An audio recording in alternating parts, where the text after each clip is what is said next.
Assalamualaikum warahmatullahi wabarakatuh. Perkenalkan, nama saya Indah Fadila dari Program Studi Pendidikan Guru Sekolah Dasar NPM 19160080. Di sini saya akan menjelaskan materi saya yaitu tentang bab 10 Lampung Masa Kemerdekaan.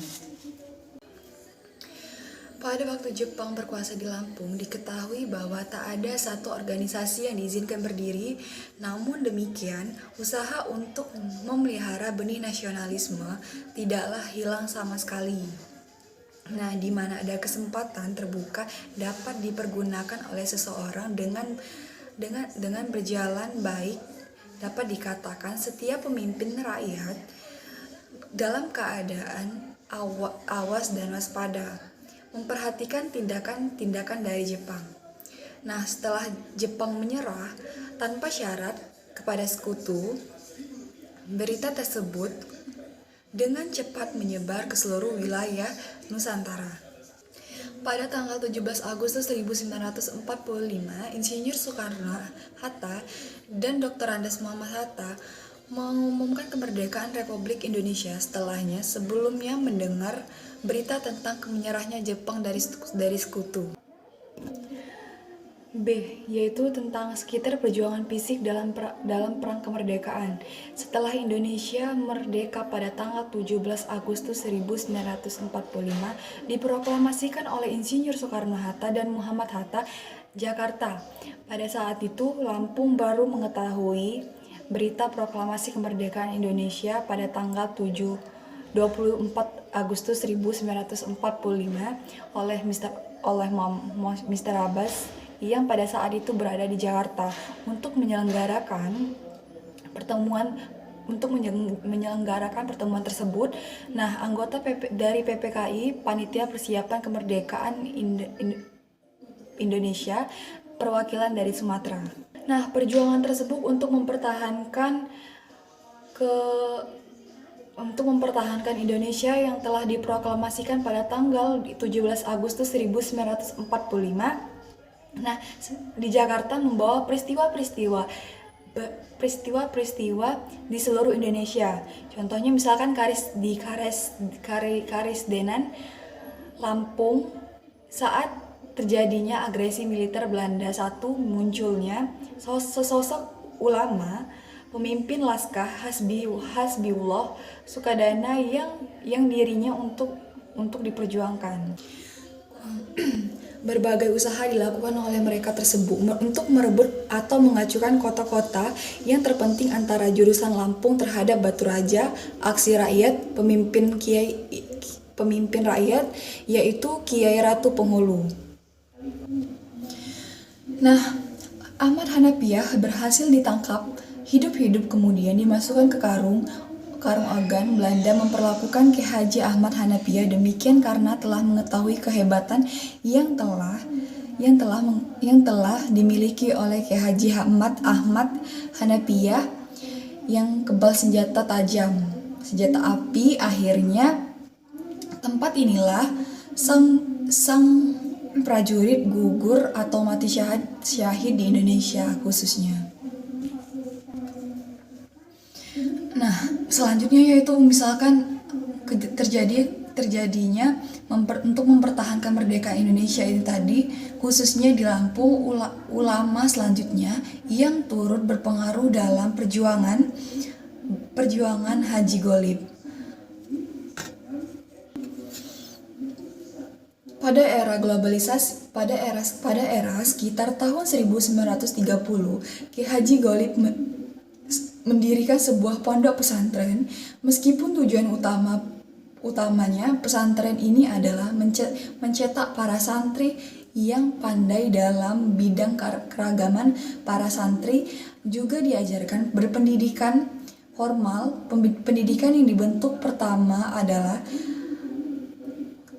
formal. Jumlah santri 100 orang untuk menempati 3 lokal bangunan yang sangat sederhana. Sebagai seorang tokoh ulama yang memiliki jiwa nasionalisme yang tinggi, dengan adanya peristiwa ini maka Ki Haji Golib pun ikut bergerak untuk memperjuangkan untuk berjuang untuk memiliki bangsa dan negara berbekal dari pelatihan militer pada zaman penjajahan Jepang. Ki Haji Golib yang memiliki rasa nasionalisme yang tinggi merupakan seorang ulama yang berpengaruh dan memiliki nama besar. Ini dapat mudah membakar semangat para rakyat untuk ikut berjuang, berkuasa kembali, dan menjajah Indonesia.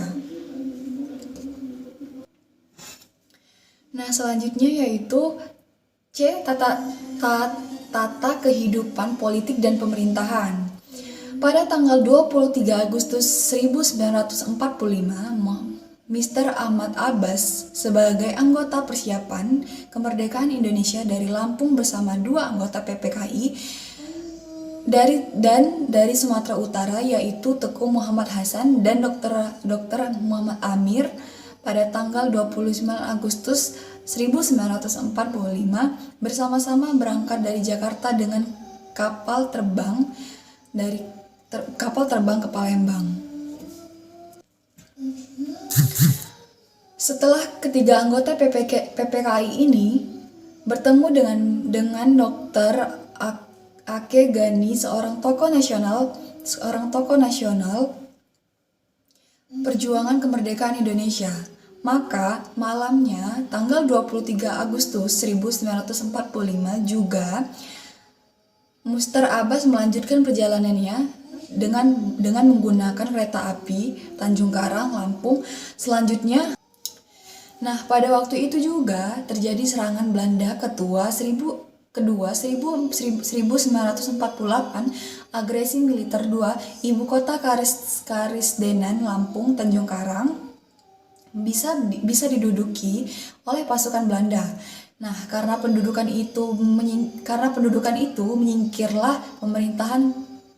pemerintahan Karesidenan beserta sifatnya untuk menggala. Materi selanjutnya yaitu D. Migrasi penduduk setelah Indonesia merdeka. Ketika Indonesia merdeka, jumlah penduduk di seluruh Indonesia mencapai 75 juta jiwa.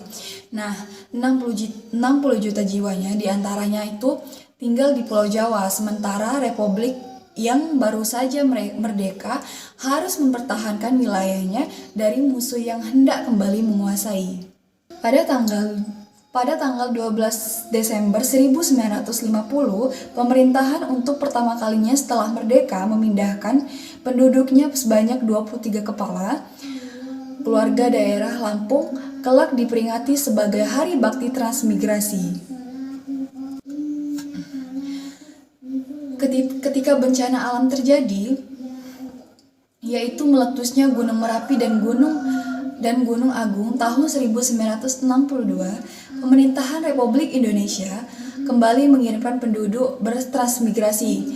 Kemudian mereka mengirimkan penduduk bertransmigrasi itu membuat program pembangunan daerah sepanjang tahap 1 PIP di zaman Orde Baru terbagi memindahkan 1,4 juta kepala keluarga atau sebanyak 7 juta jiwa yang berasal dari Jawa, Bali, dan Nusa Tenggara Barat. Selanjutnya yaitu keadaan ekonomi masyarakat. Sejak proklamasi 17 Agustus 1945 terbukalah cakrawala baik bagi bangsa Indonesia umumnya maupun rakyat Lampung. Khususnya pembangunan yang membawa peningkatan taraf hidup dan kemajuan di segala bidang. Tahun-tahun sesudah proklamasi, keadaan ekonomi masih cukup kacau.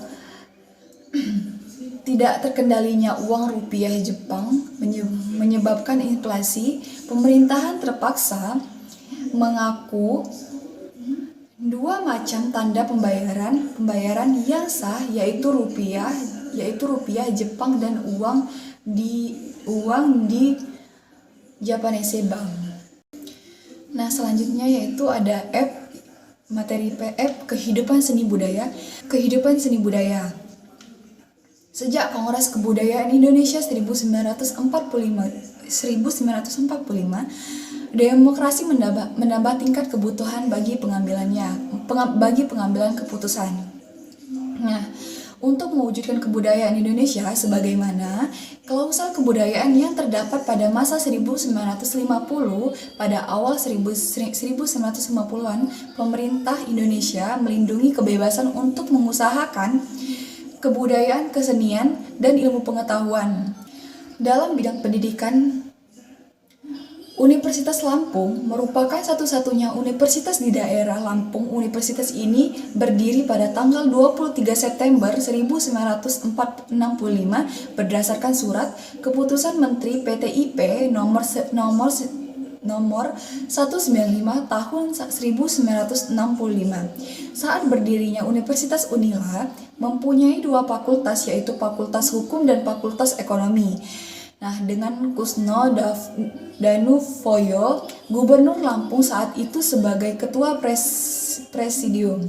Pada tahun 1965-68, IKIP Jakarta Cabang Tanjung Karang diintegrasikan ke dalam lingkungan Unila dan merupakan Fakultas Keguruan dan Fakultas Ilmu Pendidikan. Baik, materi selanjutnya yaitu sistem religi dan filsafat hidup.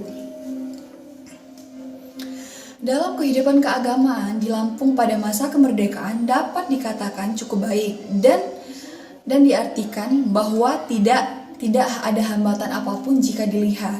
Nah, pengembangannya, keadaan semacam ini dimungkinkan dengan adanya kesadaran bahwa di masyarakat Pancasila harus dijunjung tinggi adanya antar agama saling menghormati serta menghargai. Baiklah, saya Nur Fadila. Terima kasih. Wassalamualaikum warahmatullahi wabarakatuh.